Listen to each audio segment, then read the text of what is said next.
What we're looking at here is a lattice privacy fence, and these aren't uncommon. Someone builds something like this in their backyard, or they might actually use it as a fence to separate their neighbor's property.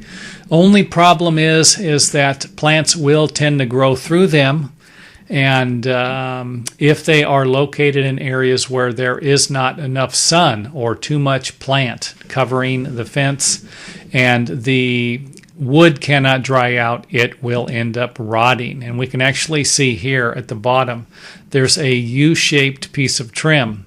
Now, U-shaped pieces of trim work fine when they are turned upright and the U-shape, or the bottom, the open area, is down. However, when they are shaped like this and they form a nice container to trap debris, to trap leaves, branches, even dirt when someone's digging around there, and worst of all, water, then you're going to end up with rot and damage. And this, I would imagine most of the damage done here is from water. It's not really from debris. However, it's hard to tell.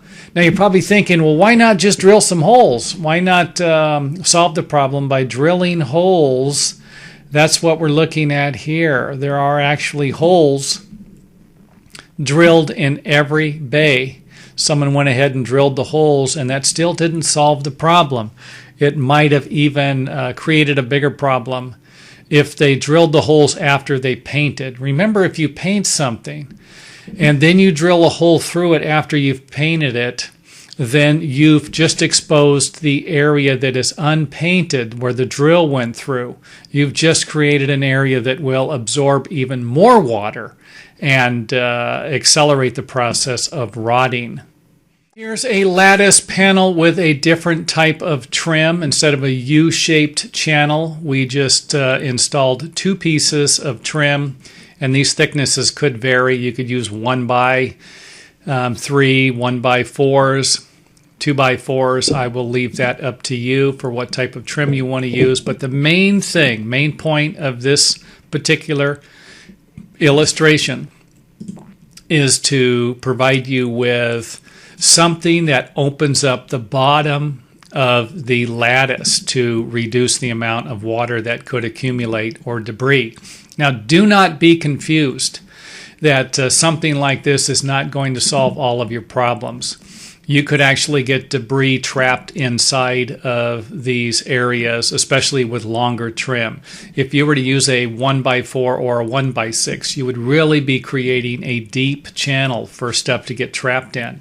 Something like a 1x2 might not provide you with the strength you're looking for, especially if you're using 8-foot panels, 8-foot long panels. You might need to use a 1x4 or something like that, a 1x3, I would imagine, and or put some type of support in the center to reduce it, like another post or something like that. But for 8-foot panels, I would imagine a 1x3 would be about the smallest you'd want to go, and this would create a 2.5-inch or a 3-inch distance here where debris can get trapped. And remember, these areas are going to need to be painted first. You're going to need to pre-paint everything before you assemble something like this. It is definitely something, any type of lattice stuff I've ever done has always been pre-painted, because it's going to be difficult to paint these areas down here with a brush or even spray it. So now, don't forget that if you have something like this already and you're starting to see some damage, that it wouldn't be a bad idea to start to take it apart. Take it apart, paint it, make the repairs, fix any of the rotted trim, and then put it back together. But if you just let it rot, if you have a section of it rotting and you let it go, pretty soon you're going to have to replace everything. So, and you could always, if you have a section of the trim of the lattice panel that's rotting, you could always just cut 1 inch or 2 off of that, make it a little smaller, and then reassemble it also. You don't need to go and buy another sheet of lattice if you can actually just make it a little smaller, and something like that will work for you. Okay, that's it for this video. I hope it helps. Don't forget to hit the old thumbs up button and tell your friends about this channel. Spread the word. I am here to help you if I can. Don't forget to leave your questions in the comment area, and this is how I get some of my ideas for the videos. Let's not forget that.